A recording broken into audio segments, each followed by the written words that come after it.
Hey everybody, welcome to day 92 of our Bible in a Year Plus podcast. As always, I'm so glad you decided to join us today. There's an old saying that says, God is always on the side of the biggest battalions. Well, Voltaire said, no, that's not true. God is not always on the side of the biggest battalions. God is always on the side of the best shots. But that's not true either, is it? For example, in 1775, during the French and Indian War, George Washington wrote a letter home to his brother John. And here's what he said about the battle that he was in. He said, "By the all-powerful dispensations of Providence, I have been protected beyond all human probability or expectation. For I had 4 bullets through my coat, and 2 horses shot under me, yet escaped unhurt." Isn't that great? So sometimes it's not a matter of the best shot. It just is a matter of the Lord's protection. As a matter of fact, long ago, almost every American public school textbook had more of this history, and they told more of the story about the Indian chief who was actually there at that war shooting at George Washington. And the chief said that he personally had shot at George Washington many times and could not hit him, and his braves were ordered to shoot at him, and they could not stop him. And so he had traveled 15 years after this battle. He had traveled to meet George Washington in person. And here's what he said: "I have traveled a long and weary path that I might see the young warrior of the great battle. I have come to pay homage to the man who is the particular favorite of heaven and who can never die in battle." Well, the biggest army doesn't always win, right? What really happens is that whatever army has God's favor on it is most likely to have the heroes and the winners. And that's what we're reading about today in the story of Jonathan. We're going to be reading in 1 Samuel verses 13 and 14 in the King James Version of the Bible with updated vocabulary, but you can follow along in another version if you prefer. Chapter 13, verse 1. Saul reigned 1 year, and when he had reigned 2 years over Israel, Saul chose 3,000 men of Israel, of which 2,000 were with Saul in Michmash and in Mount Bethel, and 1,000 were with Jonathan in Gibeah of Benjamin, and the rest of the people he sent every man to his tent. And Jonathan struck the garrison of the Philistines that was in Geba, and the Philistines heard of it. And Saul blew the trumpet throughout all the land, saying, "Let the Hebrews hear." And all Israel heard say that Saul had smitten a garrison of the Philistines, and that Israel also had become an abomination with the Philistines. And the people were called together after Saul to Gilgal. And the Philistines gathered themselves together to fight with Israel, 30,000 chariots, 6,000 horsemen, and people as the sand is on the seashore in multitude. And they came up and pitched battle in Michmash eastward from Bethaven. And when the men of Israel saw that, they were in a strait, for the people were distressed. Then the people hid themselves in caves and in thickets and rocks and high places and in pits. And some of the Hebrews went over Jordan to the land of Gad and Gilead. As for Saul, he was yet in Gilgal, and all the people followed him trembling. And he remained 7 days according to the set time that Samuel had appointed. But Samuel did not come to Gilgal, and the people were scattered from him. And Saul said, "Bring here a burnt offering to me and peace offerings." And he offered the burnt offering. And it came to pass that as soon as he had made an end of offering the burnt offering, see, Samuel came. And Saul went out to meet him, that he might greet him. And Samuel said, "What have you done?" And Saul said, "See, I saw that the people were scattered from me, and that you did not come within the days appointed, and that the Philistines gathered themselves together at Michmash. Therefore I said, the Philistines will come down now upon me to Gilgal, and I have not made supplication to the Lord. I forced myself, therefore, and offered a burnt offering." And Samuel said to Saul, "You have done foolishly.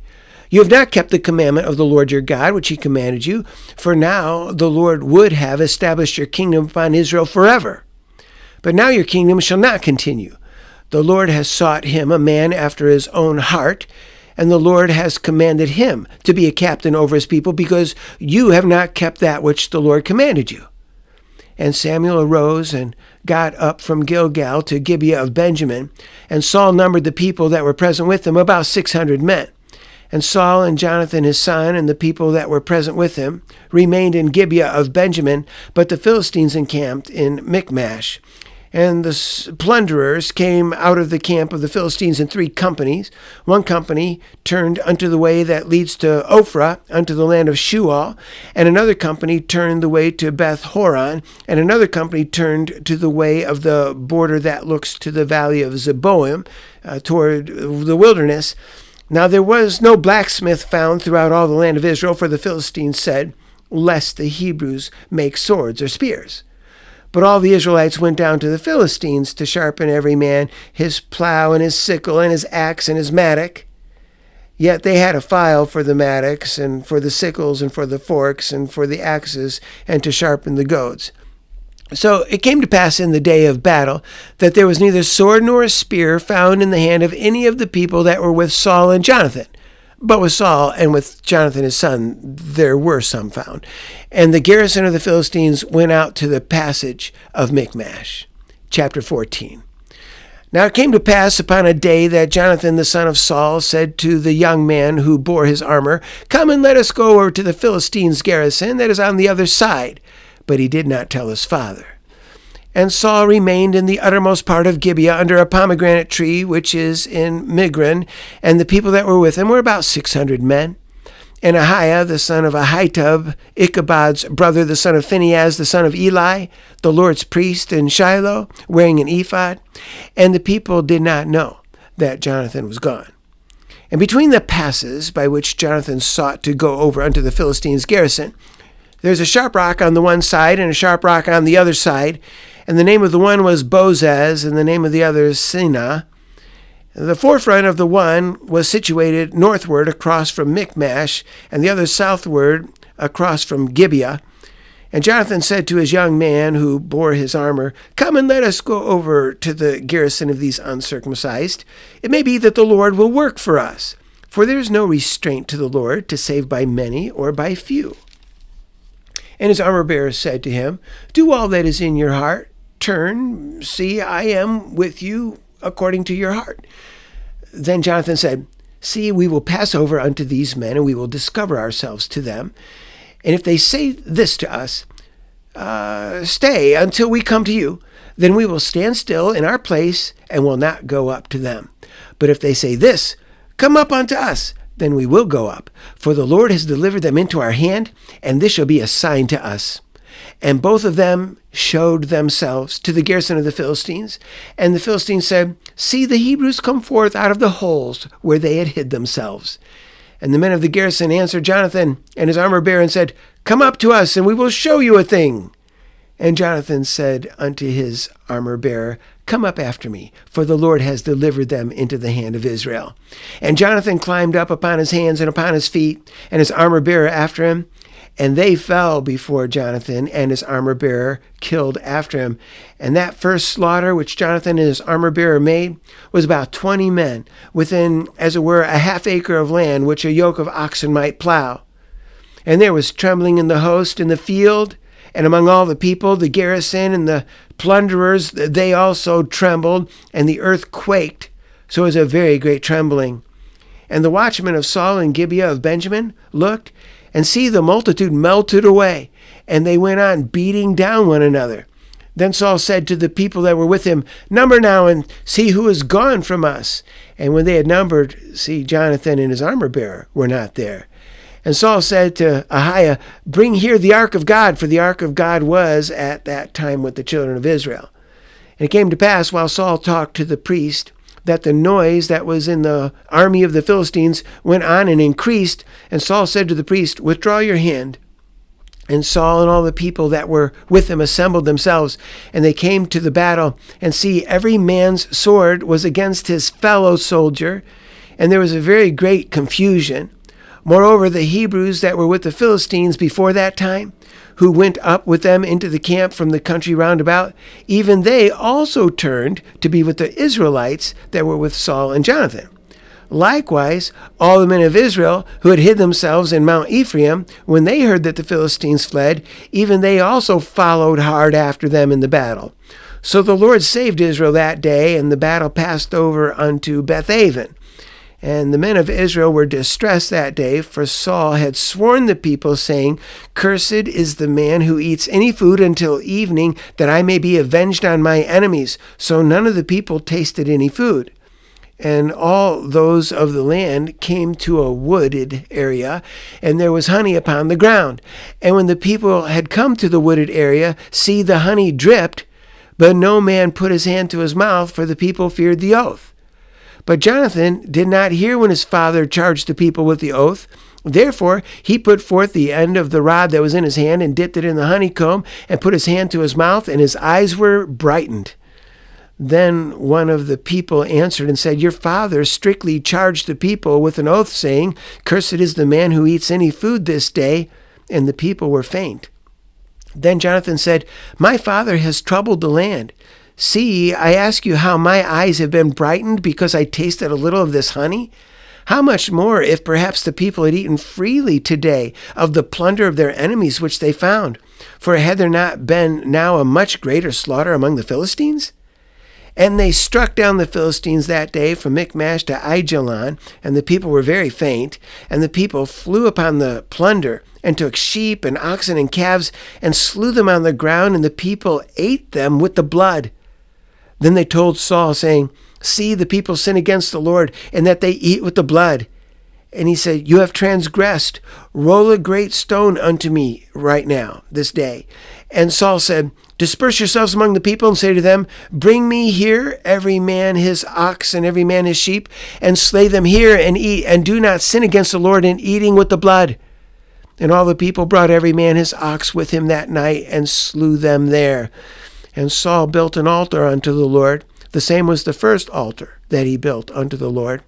And Saul said, "Let us go down after the Philistines by night, and spoil them until the morning light, and let us not leave a man of them." And they said, "Do whatever seems good to you." Then the priest said, "Let us draw near here to God." And Saul asked counsel of God, "Shall I go down after the Philistines? Will you deliver them into the hand of Israel?" But he did not answer him that day. And Saul said, "Draw near here, all the chief of the people, and know and see what this sin has been today. For as the Lord lives, which saves Israel, though it is Jonathan my son, he shall surely die." But there was not a man among all the people who answered him.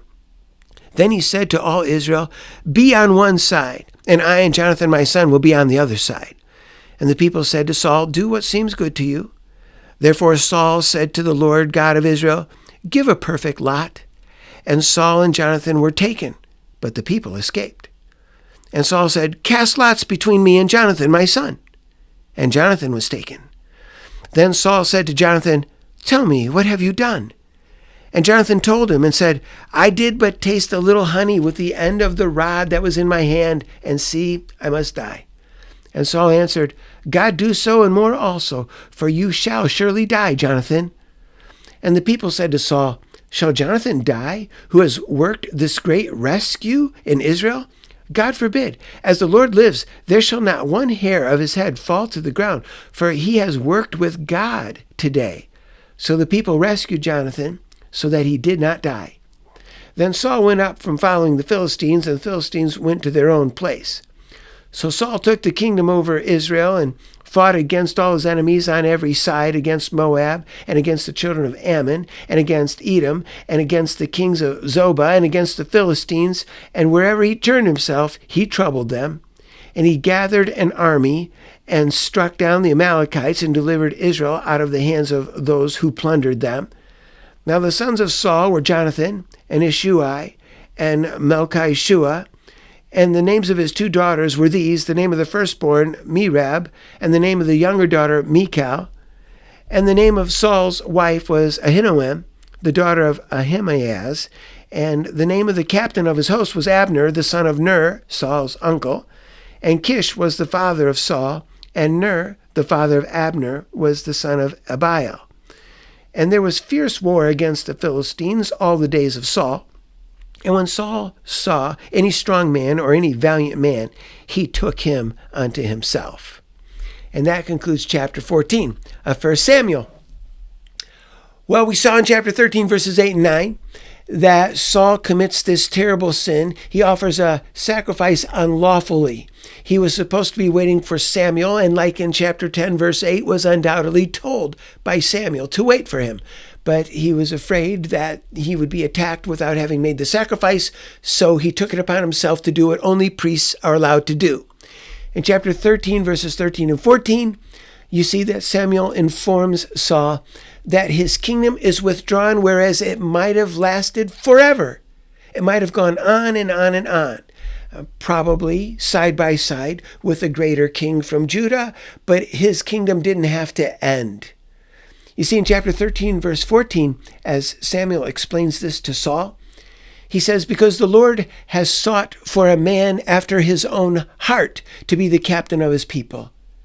And surely Saul had proven now that he was not a man after God's own heart. David, of course, would be that man. In chapter 13, verses 16 through 18, you see the defeat in and around Gibeah. And it was wonderful when Jonathan began this victory that he had begun. In chapter 13, verses 19 through 22, we are just reminded that the Philistines have a huge tactical advantage over the Israelites because the Philistines know how to smelt iron. They have blacksmiths and they can do iron work. And the rest of the world was still mostly using bronze. So the Israelites were obliged to go down to the Philistine cities if they needed blacksmith work done on their farm implements. And the Philistines' idea in keeping this a secret from the Israelites was that now the Israelites would not have swords and spears made out of iron. Well, in chapter 14, verses 1 through 23, we see Jonathan's success at Michmash. So Dad, Saul, is still in Gibeah, his home area, and Jonathan goes to Michmash. And in chapter 14, verse 6, he has this wonderful saying to his young armor bearer. And he says, let's go there by ourselves because the Lord is not restrained so that he cannot save by a few. If he decides to, the Lord can save by many or few. He's not restrained either way. And then we have chapter 14, verses 14 through 15. Jonathan and his armor bearer go up on top of the hill. They kill 20 people. And when they pull that trigger, when they kill those 20 people, God honors what they've done. And all of a sudden, there's an earthquake. The earth starts to tremble. And once that happens, the Philistines panic and they start to kill each other, not only in Michmash, but now the panic has spread. Of course, the earthquake has spread, not only from Michmash, but to Gibeah. And so the battle has begun in a supernatural way in God's favor, in the Israelites' favor. Then we come to chapter 14, verses 24 through 35, and we have this terrible, foolish vow of Saul. And this is like Jephthah's foolish vow and the foolish vow of the 11 tribes against Benjamin, forbidding to give them wives from their own tribes. And Jonathan ate honey when Saul had said nobody is allowed to have a bite of food to eat because we have to conquer our enemies. We have to, strike while the iron is hot. Let's go get our enemies. Nobody eat. But because of this, the army eventually got so famished that they were eating raw meat with the blood in it. That was terrible. And so Saul says, maybe we should just continue into the night and attack our enemies in the dark. And the priest said we should ask the Lord. And because there was no trespass offering for the foolish vow, and Jonathan had eaten honey when he came to it that dripped while he was in the woods, the Lord was requiring a trespass offering. They didn't make a trespass offering. So Saul and the priest say, should we attack at night and stay after the Philistines? And there's no answer from the Lord. No trespass offering, no answer. So now Saul says, let us decide who has transgressed. Interestingly, Saul doesn't say, let us decide who has transgressed and eaten the raw meat with blood. He's mostly concerned about the vow that he made. And so he says, let's see who transgressed the vow. The lots again fall on him and Jonathan together. And then Jonathan alone, what have you done? Jonathan said, I just ate a little bit of honey and now I have to die. Well, once again, Saul was honestly going to kill his own son. And the army intervened and said, Saul, you cannot do this. Jonathan has rescued us today. He has worked with God today. You can't kill him. And once again, all of us are just pulling out our hair, right? Because we know from Leviticus chapter 5 what you're supposed to do if you make a foolish vow, if you make a promise you can't keep. You don't kill your son, Jonathan. You make a trespass offering. But nobody seems to know that. And so at any rate, the army intervenes and Jonathan is rescued by popular vote.